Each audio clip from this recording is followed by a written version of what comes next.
날마다 나를 살리는 큐티 이성호 목사입니다. 오늘 큐티 본문은 사도행전 7장 30절에서 43절까지입니다.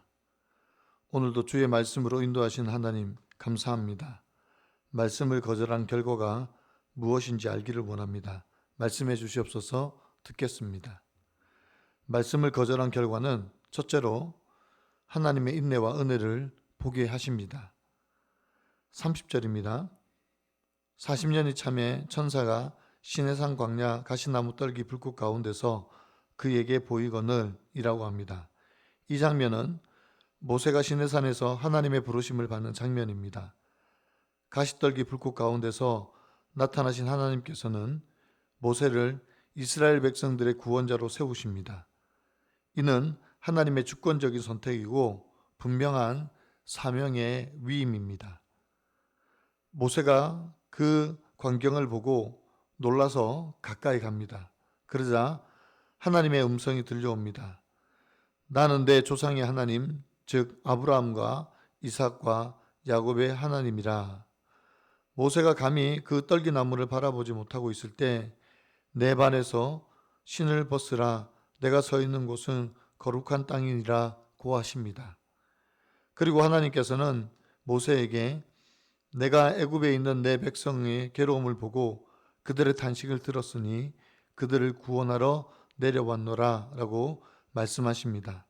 이는 하나님의 구원 계획의 실현입니다. 35절입니다. 그들의 말이 누가 너를 관리와 재판장으로 세웠느냐 하며 거절하던 그 모세를 하나님은 가시떨기 나무 가운데서 보이던 천사의 손으로 관리와 속량하는 자로서 보내셨으니 라고 합니다. 스데반이 지적하는 것은 무엇입니까? 이 모세를 그들이 누가 너를 관리와 재판장으로 세웠느냐 하며 거절하였거늘 이라고 말합니다. 바로 이스라엘 백성들이 하나님께서 세우신 지도자 모세를 거절했다는 것입니다. 이들은 하나님의 권위를 인정하지 않았고 하나님께서 세우신 종의 권위도 받아들이지 않았습니다. 이러한 거절은 단순히 모세 개인에 대한 거절이 아니라 하나님 자신에 대한 거절이었습니다. 하나님께서는 이렇게 거절당한 모세를 통해 여전히 기사와 표적으로 이스라엘을 구원하십니다. 이는 하나님의 은혜와 인내를 보여주는 것입니다. 우리도 하나님의 말씀을 거절하고 내 마음대로 살 때가 얼마나 많습니까? 내 앞에 보이는 문제 때문에 불평하고 소리칠 뿐만 아니라 끊임없이 하나님께서 말씀하심에도 불구하고 듣지 않아서 점점 더 수령으로 빠질 때가 많습니다. 그럼에도 불구하고 하나님께서 모세와 같은 지도자를 보내주십니다. 그리고 우리 가운데 주의 말씀을 주십니다. 그리고 기다려 주시고 은혜를 베풀어 주십니다. 적용 질문입니다. 나는 지금 하나님의 말씀을 듣지도 않고 들은 말씀을 거절하고 있지는 않습니까? 그래서 매일 큐티를 안 하고 있는 건 아닙니까? 말씀을 거절한 결과는 둘째로 심판을 받게 됩니다. 스데반은 계속해서 이스라엘 백성들이 광야 40년 동안 어떻게 행했는지를 폭로하고 있습니다. 39절에서 우리 조상들이 모세에게 복종하기를 원하지 아니하여 거절하며 그 마음이 도리어 애굽으로 향하여 라고 말합니다.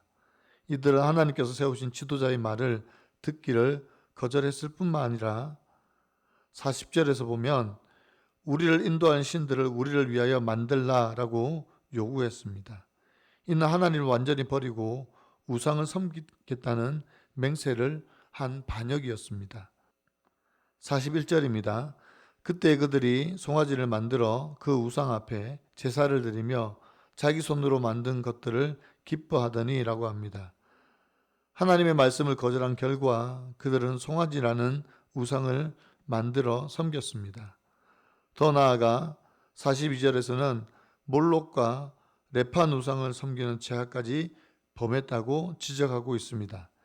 이는 하나님께서 그들을 하늘 군대를 섬기도록 버려두신 결과였습니다. 스데반은 43절에서 그러므로 내가 너희를 바벨론 밖으로 옮기리라는 하나님의 심판을 선언합니다. 말씀을 거절하고 우상을 섬긴 결과는 결국 약속의 땅에서 쫓겨나는 것이었습니다. 이는 하나님의 공의로운 심판입니다.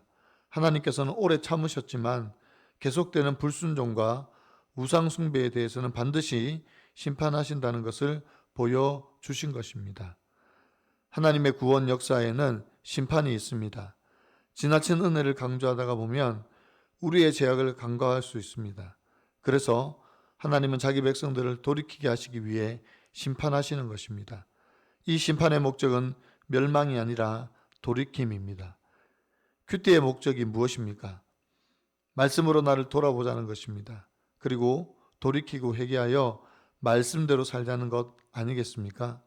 내 삶의 심판이 이르기 전에 말씀으로 돌이키는 삶을 살아가는 저와 여러분 되시기를 바랍니다. 적용 질문입니다.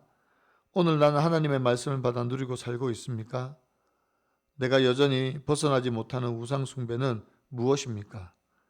그로 인하여 최근에 나에게 임한 심판은 무엇입니까? 오늘 큐티 묵상 간증은 상처의 우상을 버리고 라는 제목의 한 성도님의 묵상 간증입니다. 작년에 저는 허리 디스크 파열로 2번의 수술을 받았습니다. 이 일로 늘 불안해하며 금송아지 우상을 섬긴 이스라엘 백성처럼 제 몸을 열심히 움직여 인정받고자 애쓰는 저 자신을 직면하게 되었습니다. 그리고 저와 닮은 친정 어머니가 생각났습니다. 아버지의 외도, 오빠들의 이혼과 별거, 여동생의 자살 사건을 겪은 어머니는 일로 피하며 사셨고 저는 그런 어머니를 정죄했었습니다. 몇 년 전 뇌경색으로 말이 어눌해진 어머니는 교회에서 실족하신 후 사이비 종교인 파륜공에 빠져 저를 멀리하셨습니다. 저는 예수님을 거절하고 이단을 택한 어머니가 원망스러웠습니다. 하지만 공동체 양육으로 예수 믿게 해준 부모가 최고의 부모임을 인정하게 되었습니다. 그러다 어머니는 우연히 뇌 동맥류가 발견되어 수술을 받으셔야 했습니다. 어머니는 수술을 앞두고 신방 오신 목사님을 통해 영접 기도를 드렸습니다.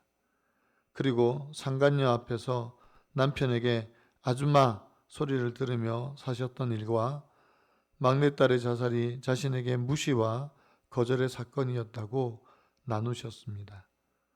목사님은 그럼에도 가정을 지킨 일을 하나님은 가장 귀히 여기세요 라고 말씀해 주셨습니다. 이후 어머님은 제 손을 잡고 이렇게 기도하셨습니다. 하나님, 지난 날을 생각하니 부끄럽습니다. 말씀을 모르고 하나님을 모르고 살았던 걸 용서해 주시옵소서. 이제부터는 하나님을 따르겠습니다. 이렇게 우상을 섬긴 죄를 회개하신 어머니는 후에 아버지와 함께 세례를 받으셨습니다. 그리고 아버지가 소천하시기 전에 우리 천국에서 만나요 라며 아름답게 작별하셨습니다. 이런 과정을 통해 하나님은 제게 내가 서 있는 곳은 거룩한 땅이니라 구하시며 상처 많은 저를 구원의 자리로 이끄셨습니다. 괴로움과 탄식하던 저와 저희 가정을 구원하신 하나님 감사합니다. 저의 적용은 친정을 부끄럽게 여겼던 저의 연약함을 교회 소그룹 모임에서 솔직히 나누겠습니다. 매일 어머니에게 SNS로 새벽기도의 영상을 보내고 일주일에 한 번씩 안부 전화를 드리겠습니다. 입니다. 사랑하는 성도 여러분, 하나님의 말씀을 어떻게 대하느냐가 우리의 영적 운명을 결정합니다. 이스라엘 백성들은 하나님께서 세우신 지도자를 거절했고 그 결과 우상 숭배에 빠져 결국 심판을 받았습니다. 이는 오늘날 우리에게 동일하게 적용되는 원리입니다. 우리는 하나님의 말씀을 겸손히 받아야 합니다. 하나님께서 세우신 영적 지도자들의 권위도 인정해야 합니다. 그리고 무엇보다 우상 숭배의 유혹을 물리치고 오직 하나님만 섬겨야 합니다.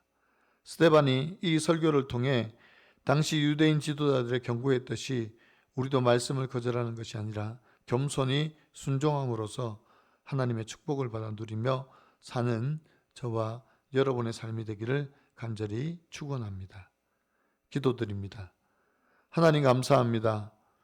모세가 광야에서 하나님을 만난 것처럼 우리도 큐티를 통하여 하나님을 만나게 하여 주시옵소서. 이 도구를 통하여 날마다 하나님 앞에서의 신앙을 살기를 위해 몸부림치는 저희가 되게 하여 주시옵소서. 하나님의 시각으로 하나님의 눈으로 과거를 돌아보게 하시며 이스라엘 백성들의 죄악을 보게 하시고 그로 인한 심판과 은혜를 깨닫게 하여 주시옵소서. 마치 사도 바울이 고백한 것처럼 나를 위하여 예비된 생명의 멸관을 받아 누리는 은혜를 주시옵소서.